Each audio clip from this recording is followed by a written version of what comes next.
Assalamualaikum warahmatullahi wabarakatuh. Perkenalkan, nama saya Abdul Hanan, guru BK SMA Al-Falah Sumbergayam Kadur Pamekasan, sekaligus mahasiswa PPG dalam jabatan Angkatan 3 tahun 2023 Universitas Negeri Semarang dengan NIM 239801375.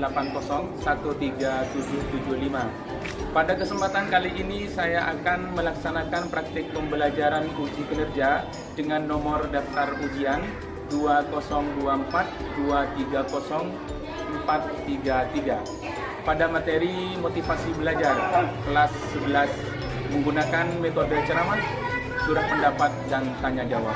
Mari kita saksikan bersama.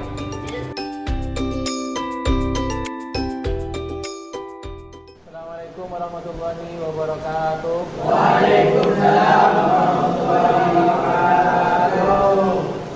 Bagaimana kabarnya hari ini? Baik. Sehat semua ya? Sehat. Ada yang tidak masuk? Ada. Siapa? Sofwan. Kenapa Sofwan? Sakit. Kita doakan ya, semoga teman kita Sofwan cepat sembuh. Amin. Baiklah, sebelum Bapak mulai pertemuan kita pada pagi hari ini, Bapak minta tolong untuk memimpin doa terlebih dahulu kepada Saudara Wildan untuk memimpin doa. Kepadanya, silakan Muhammad Wildan untuk membantu Bapak memimpin doa. Sebelum memulai pembelajaran pada pagi hari ini, alangkah baiknya kita berdoa terlebih dahulu di dalam hati kita. Berdoa mulai. Berdoa selesai. Baik, terima kasih Muhammad Wildan untuk yang telah membantu Bapak untuk memimpin doa pada pertemuan kali ini. Baiklah, anak-anakku sekalian, Bapak akan mempresentasi kehadiran dari kalian semua. Saya mulai dari nomor absen pertama, Lavendra Syakbani hadir. Muhammad Ali Ridho hadir. Muhammad Rofi'i, Muhammad Farid, Nur Faisi, Zainal Ali. Baik, kita doakan bersama teman-teman kita yang lagi berhalangan, semoga, dan juga yang sakit, semoga yang sakit cepat diangkat penyakitnya oleh Allah dan bisa melaksanakan aktivitas sehari-hari dengan baik. Amin ya rabbal alamin. Selanjutnya, sebelum Bapak mulai, kita terlebih dahulu untuk menghangatkan suasana karena pada pertemuan kali ini, pada pagi hari ini, cuaca yang tidak mendukung, lagi hujan. Semoga kita semua tetap mendapatkan perlindungan dari Allah Subhanahu wa taala. Amin. Mari kita sebelum melanjutkan pertemuan pada pagi hari ini, alangkah lebih baiknya saya akan mengisi ice breaking terlebih dahulu ya, biar kita dalam proses pembelajaran kali ini semangat, karena pada materi kali ini dalam layanan pada kali ini, layanan klasikal, yaitu tentang motivasi belajar. Kita minta semuanya berdiri di sebelah kanan kursi masing-masing. Kita mulai SDking pada kali ini yaitu tentang konsentrasi ya, konsentrasi. Kita mulai 1, 2, 3. Konsentrasi, konsentrasi dimulai. Konsentrasi, konsentrasi yang bagus. Konsentrasi, konsentrasi dimulai. Aceh hidup. Konsentrasi dimulai. Konsentrasi, konsentrasi dimulai. Konsentrasi, konsentrasi dimulai.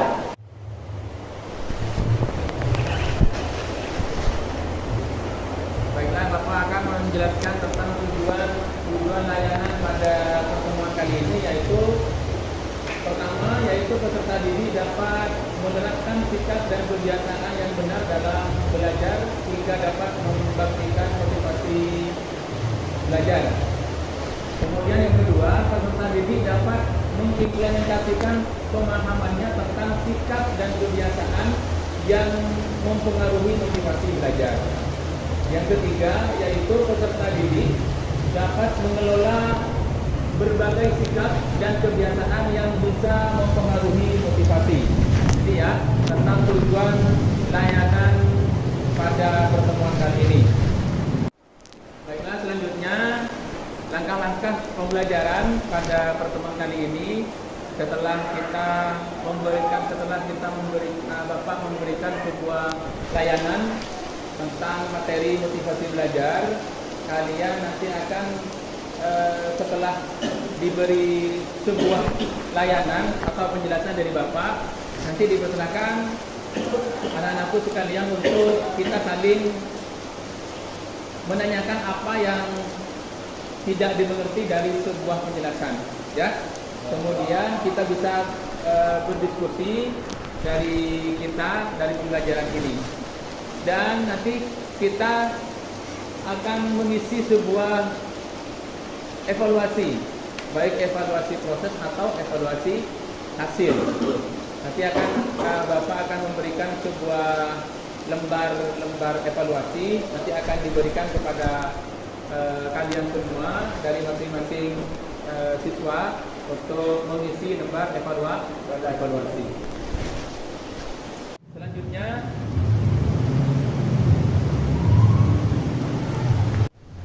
di sini tentang motivasi belajar.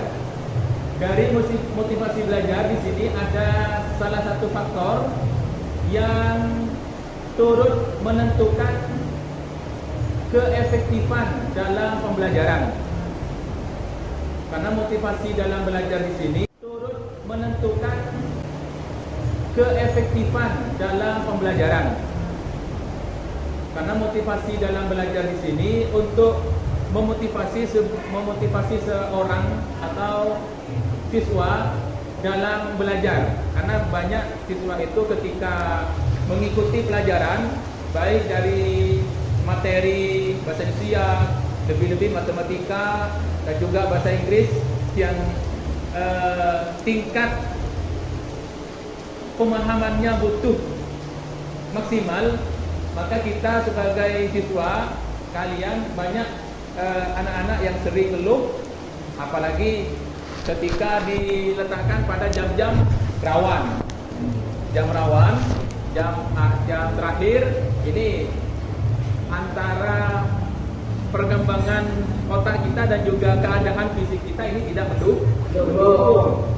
Akhirnya kenapa? Banyak yang ngantuk, banyak yang tidur. Akhirnya penyampaian dari pembelajaran itu tidak tersampaikan. Kemudian peserta didik akan belajar dengan sungguh-sungguh jika memiliki motivasi belajar yang tinggi. Ketika setelah Bapak memberi pelajaran tentang motivasi belajar, apa yang kalian rasakan dan apa yang kalian nanti bisa pergunakan, yaitu nanti kalian akan bersungguh-sungguh dalam mengikuti sebuah pelajaran.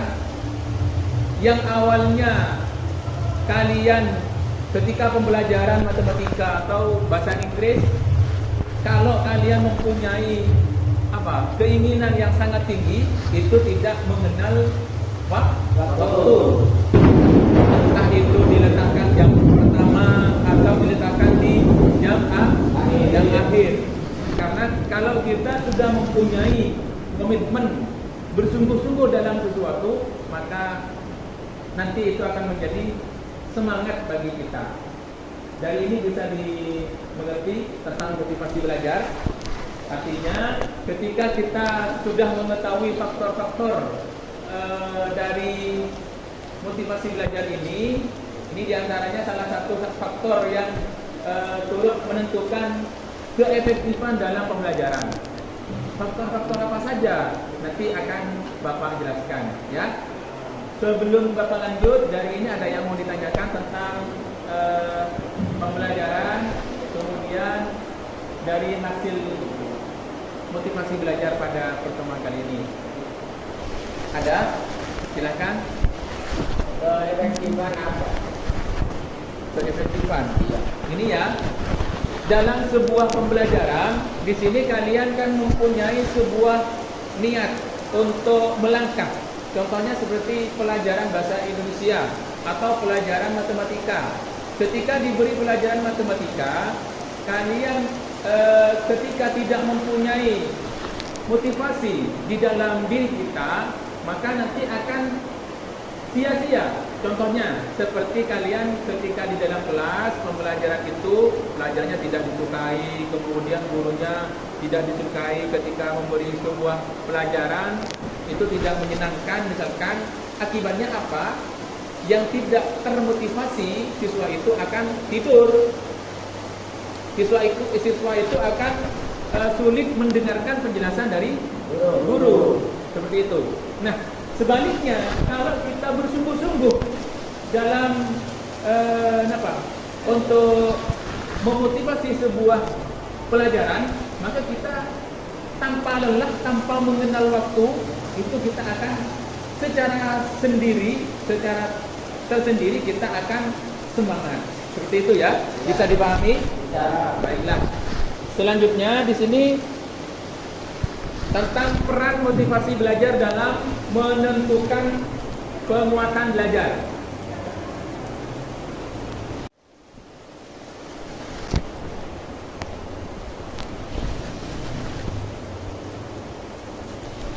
Nah, untuk selanjutnya yaitu anak-anakku sekalian, bahwa dalam pembelajaran layanan klasikal pada pertemuan kali ini kita sudah memahami tentang motivasi belajar. Ya. Jadi nanti dari pertemuan ini Bapak akan memberikan sebuah pemahaman tentang motivasi belajar.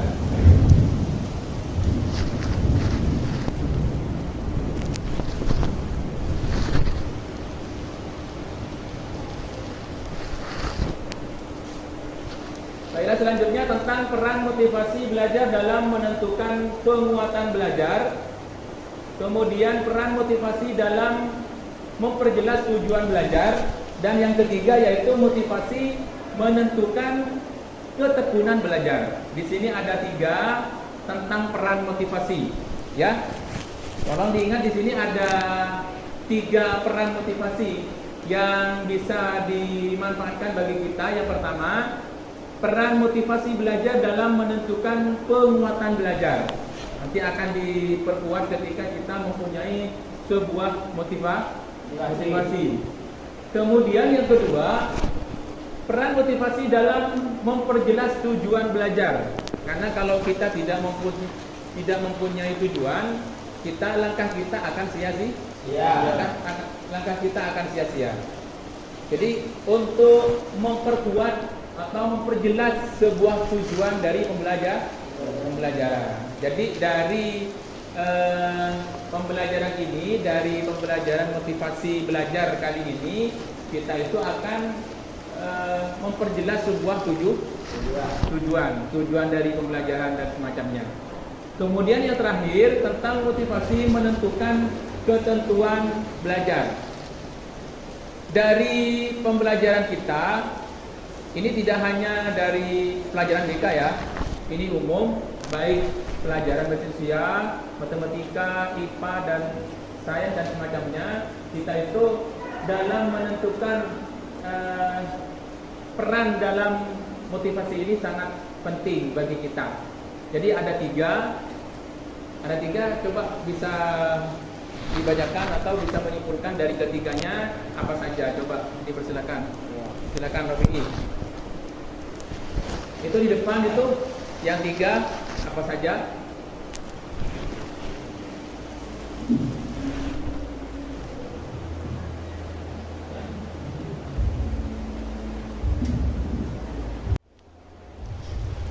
Dipersilakan, coba dari kalian ada yang bisa menyimpulkan. Di situ ada 3 peran motivasi yang akan kita laksanakan. Coba di antaranya apa saja? peran motivasi belajar dalam menentukan penguatan belajar. Kemudian yang kedua, peran motivasi dalam memperjelas tujuan belajar. yang terakhir, motivasi menentukan ketekunan belajar. nah, jadi ada 3 ya. Pertama, menguatkan penguatan belajar, kemudian memperjelas tujuan dan menentukan ketekunan belajar. Dari sini ada yang mau ditanyakan? Kalau tidak ada, Bapak lanjut. Tidak ada. Baiklah. Selanjutnya di sini ada sikap dan tingkah laku yang mempengaruhi motivasi. Sikap dan tingkah laku yang mempengaruhi motivasi, yang pertama yaitu tekun mengerjakan tugas. Ketika kita sudah mempunyai motivasi belajar yang kuat, maka kita akan tekun mengerjakan tugas. Tak mudah notek, biarpun salah, asalkan pekerjaan sendiri, kan seperti itu. Kemudian yang kedua, ulet menghadapi kesulitan. Sesulit apapun, dia tetap berusaha untuk bisa. Contohnya seperti matematika, tidak mengerti, dia ulet dalam menghadapi kesulitan apapun, dia tetap bisa mengatasi secara sendiri. Bisa dipahami? Ya. Kemudian yang kedua, lebih sering bekerja mandiri. Ini kalau sudah mempunyai motivasi belajar, lebih sering bekerja mandiri. Biarkan saya nanti nilainya sekian, nilainya 70, asalkan ini perbuatan saya sendiri. Kalau nilainya 90, hasil nyontek, saya kurang bangga. Saya lebih bangga punya nilai 70 tapi hasil keringat saya sendiri. Seperti itu. Ya. Kemudian memungkinkan minat terhadap macam-macam masalah. Jadi ketika kita menemui sebuah masalah, kita bisa mengkondisikan atau bisa menjawab dari tantangan masalah itu. Kemudian berikutnya yaitu cepat bosan dengan tugas-tugas rutin. Ketika kita sudah mempunyai motivasi belajar yang kuat, maka kita akan cepat bosan dengan tugas-tugas rutin. Kemudian jika sudah yakin dapat mempertahankan pendapatnya, ketika kalian sudah yakin, loh saya akan berbuat seperti ini, maka dari keyakinan itu akan mempertahankan pendapatnya, mempertahankan keyakinannya. Tidak ada orang lain ketika mencemooh kita tidak mudah luntur dalam dalam sikap kita. Kemudian berikutnya yaitu tidak melepas sesuatu yang diyakini. Ketika kita sudah meyakinkan sebuah perbuatan, sebuah keyakinan, maka kita tidak mudah lepas karena kita sudah yakin. Seperti halnya pepatah mengatakan al-yaqinu la yuzalu bisyakk. Jadi kalau kita sudah meyakinkan sebuah pekerjaan, sebuah perbuatan dan lain-lain, sebuah kesempatan dan lain-lain, maka kita akan terus kalau kita sudah yakin. Dan ujung-ujungnya kalau kita sudah meyakini sebuah perbuatan, maka kita insya Allah akan terpenuhi. Kemudian yang terakhir, sering mencari dan memecah atas soal-soal. Sering mencari dan memecahkan atas soal-soal. Jadi ketika ada persoalan, baik soal yang berkenaan dengan pelajaran, seperti halnya ketika kita diberi soal oleh guru, kita akan mudah untuk menjawabnya. Ketika ada persoalan yang berkaitan dengan kemanusiaan, sosial dan lain-lain, ada masalah gini, itu kan sebuah persoalan, maka kita bisa untuk bisa untuk mengatasi secara sendiri tanpa orang lain. Ini adalah sikap dan tingkah laku yang mempengaruhi motivasi. Dari ini ada yang mau ditanyakan dari materi ini? Sikap dan tingkah laku yang mempengaruhi motivasi. Tidak ada ya? Sudah paham semua. Selanjutnya macam-macam motivasi belajar. Di sini ada berapa? Ada dua. Yang pertama tolong dibacakan yang keras, Ali Ridho. Motivasi intrinsik adalah motif-motif yang terjadi aktif dan berfungsinya tanpa harus dirangsang dari luar. Terus di sini pertama macam-macam motivasi tentang yang pertama dari motivasi belajar yaitu motivasi intrinsik. Apa itu motivasi intrinsik? Yaitu motif-motif yang menjadi aktif dan berfungsinya tanpa harus dirangsang dari luar. Memang timbul dari diri kita sendiri.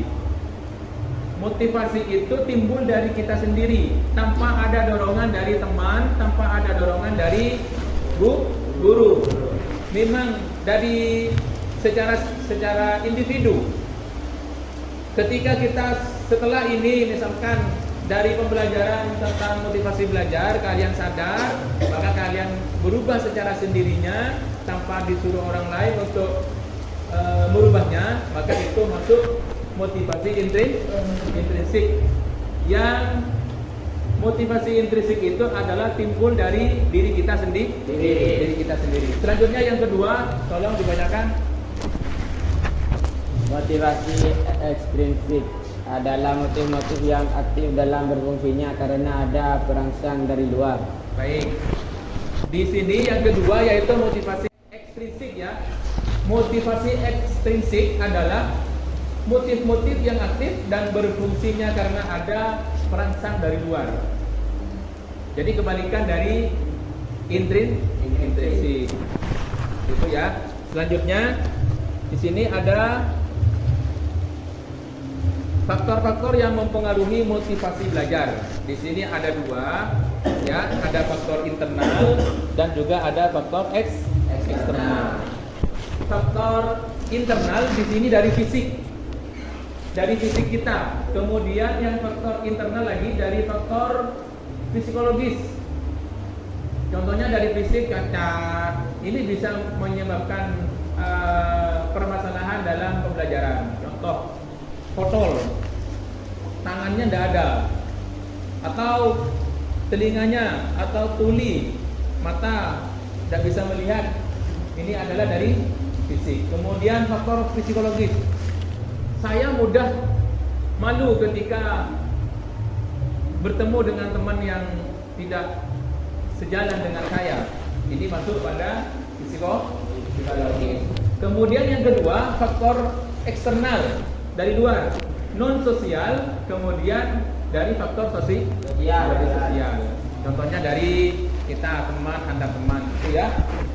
Selanjutnya untuk faktor internal di sini sudah dijelaskan, faktor fisik yaitu gizi, kesehatan, itu bisa masuk kepada faktor internal. Kemudian dari psikologis di sini ada faktor psikologis berhubungan dengan aspek-aspek yang mendorong atau menghambat aktivitas belajar pada siswa. Contohnya seperti tadi itu. Contoh, hidung saya mancung. Atau ketika kalian masuk ke sekolah lagi kena apa itu? Lagi kena apa? Musibah mukanya terkelupas misalkan. Itu ketika masuk ke sekolah itu kan jadi penghambat dalam pembelajaran. Contohnya seperti malu, takut diomelin dan semacamnya. Seperti itu ya. Bisa dipahami? Ya. Kemudian yang kedua faktor eksternal tadi yang sudah Bapak sampaikan, itu keadaan udara seperti cuaca panas atau dingin, seperti halnya pada pertemuan kali ini yang lagi cuaca yang agak mendung dan ini hujan, ini menentukan juga dalam proses belajar bisa menjadi sebuah hambatan juga dalam proses pembelajaran. Itu merupakan faktor non sosial. Kemudian dari tempat lagi, sepi, bising, atau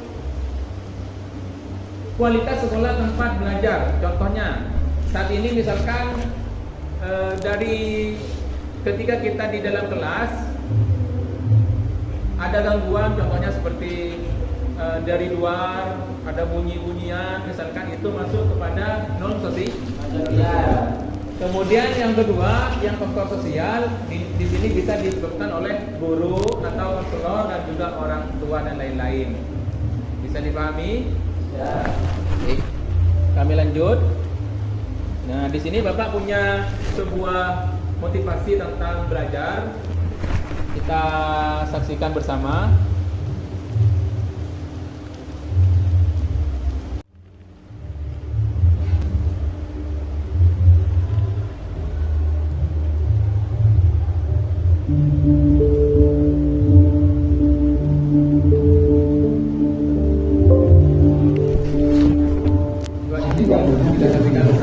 Kalau orang berkata sama saya, "Papi, kok bisa begitu? Mentalitas apa itu?" Saya mentalitas sepeda.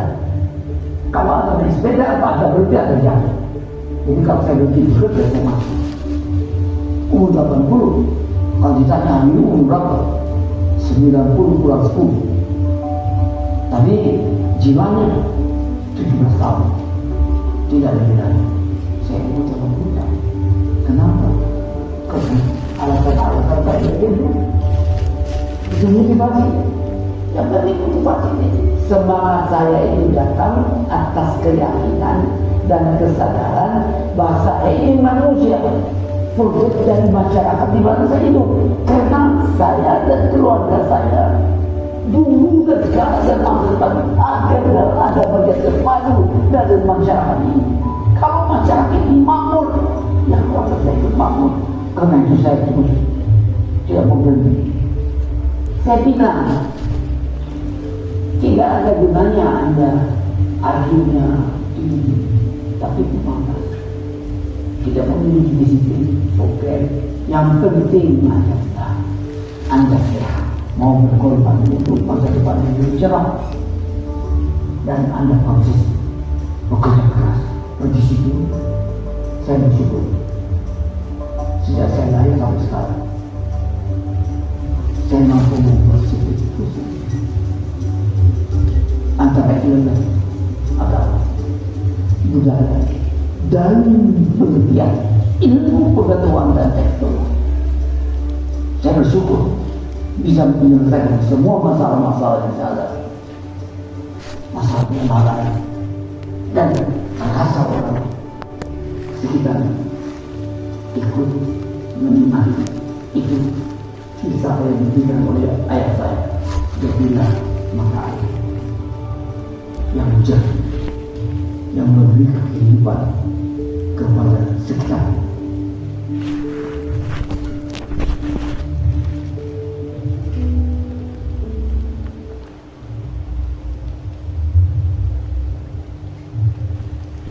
Baiklah, di sini kita bisa mengambil kesimpulan ya dari sebuah video tadi.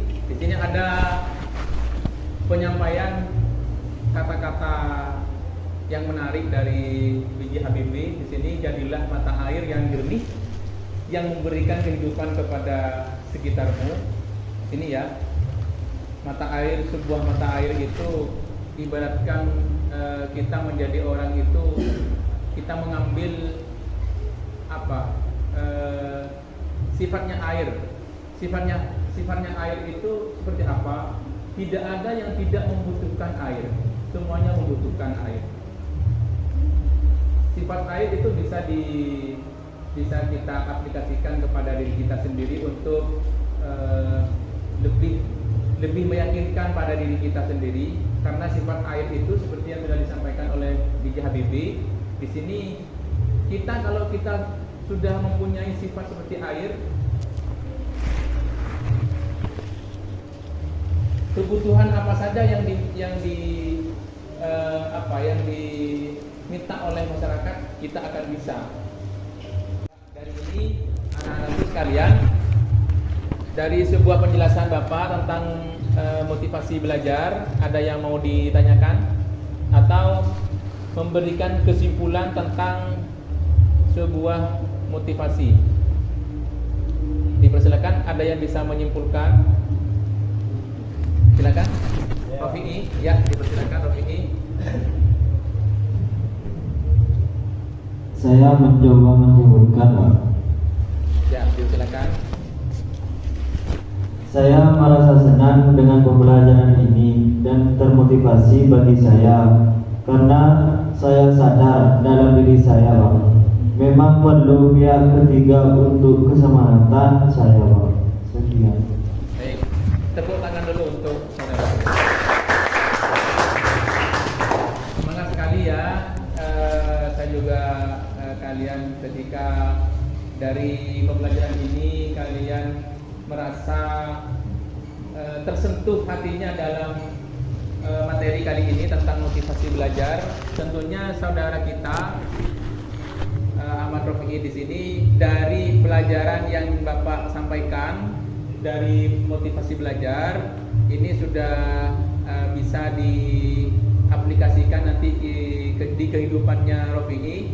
Dari penjelasan ini nanti yang saya harapkan dari Rofi'i nanti itu bisa mengubah suasana yang dulunya tidak termotivasi bisa termotivasi seperti itu ya. Coba ada lagi yang lain dari kesimpulan dari materi Bapak kali ini, silakan. Ya, silakan. Baik, saya akan mencoba menyimpulkan dari penjelasan ini bahwa dalam belajar kita butuh komitmen yang kuat untuk mencapai tujuan. Sekali tepuk tangan dulu. Ya, tentunya dalam motivasi di sini harus punya komitmen. Meskipun hanya diberi pelajaran tanpa mempunyai komitmen dari kalian, ya sia-sia pelajaran kita pada hari ini. Seperti itu ya. Kalau kita sudah mempunyai komitmen, saya akan berubah.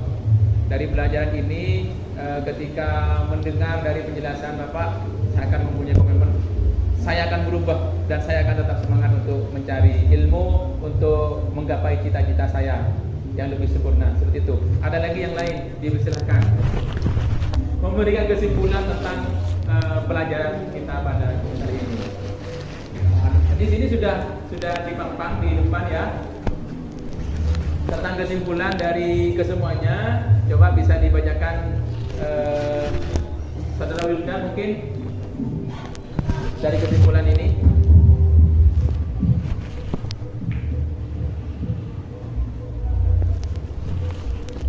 Kesimpulan dari belajar motivasi ini adalah setelah mengikuti kegiatan ini, peserta didik bisa menerapkan kebiasaan dan sikap yang bisa menumbuhkan motivasi belajar.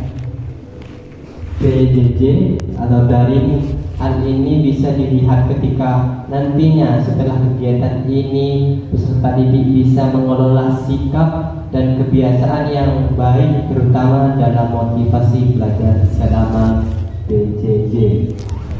Jadi di sini ya dari kesimpulan nanti dari pembahasan kita pada kali ini, yaitu tentunya nanti kalian ketika selesai pertemuan atau selesai materi pada pertemuan kali ini, kalian bisa mengelola sikap dan kebiasaan kalian, bisa mengelola sikap dan kebiasaan kalian yang baik. Tentunya kalian dalam memotivasi belajar. Saya harap nanti ketika kalian sudah selesai, sudah menerima pelajaran dari motivasi belajar ini, dari sikap dan kebiasaan kalian itu harus bisa berubah. Kira-kira yakin ini dari dari kesimpulan ini kalian bisa merubah kebiasaan dan sikap kalian? Yakin. Insya Allah ya. Dengan tekad yang kuat, niat yang hebat, kalian mempunyai tujuan yang kuat. Insya Allah nanti ketika kalian mempunyai tekad dan niat yang kuat, maka seperti halnya kata pepatah mengatakan man jaddah wajaddah. Apabila kalian sudah terus dan terus menggali sebuah apa yang kalian cita-citakan, tentunya dengan motivasi ini, maka kalian itu akan menentukan bertemu dengan apa yang kalian cita-citakan. Seperti itu ya. Dari ini ada yang mau ditanyakan? Terima kasih. Di sini ya sudah selesai pembelajaran kita pada pertemuan kali ini. Ada yang mau ditanyakan? Tidak ada ya? Baiklah, karena materi pada kali ini sudah bisa dinyatakan selesai, dan kita lanjut ke pertemuan selanjutnya di layanan klasikal selanjutnya ya. Dari ini Bapak sebelum mengakhiri untuk mengisi lembar evaluasi terlebih dahulu ya. Tolong ini diisi. Ada lembar evaluasi.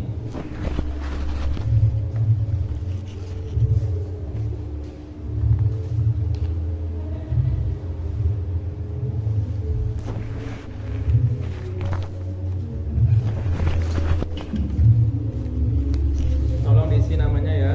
Ya.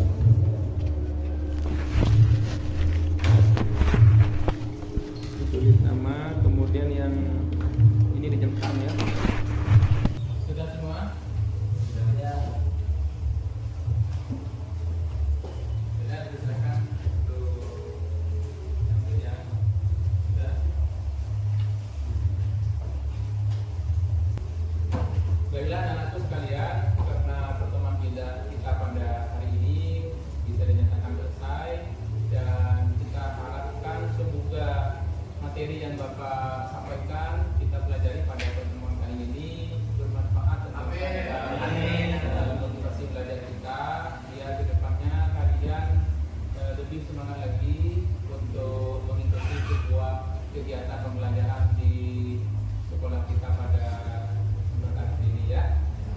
Saya minta tolong dipersilakan untuk mengirim doa. Sebelum mengakhiri pelajaran pada hari ini, marilah kita berdoa terlebih dahulu. Berdoa dimulai.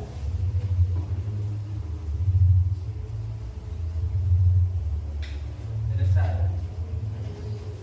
Sudah, terima kasih kami sampaikan. Akhiron, ini wassalamualaikum warahmatullahi wabarakatuh. Waalaikumsalam warahmatullahi wabarakatuh. Terima kasih ya, kita bertemu lagi di pertemuan selanjutnya. Ya.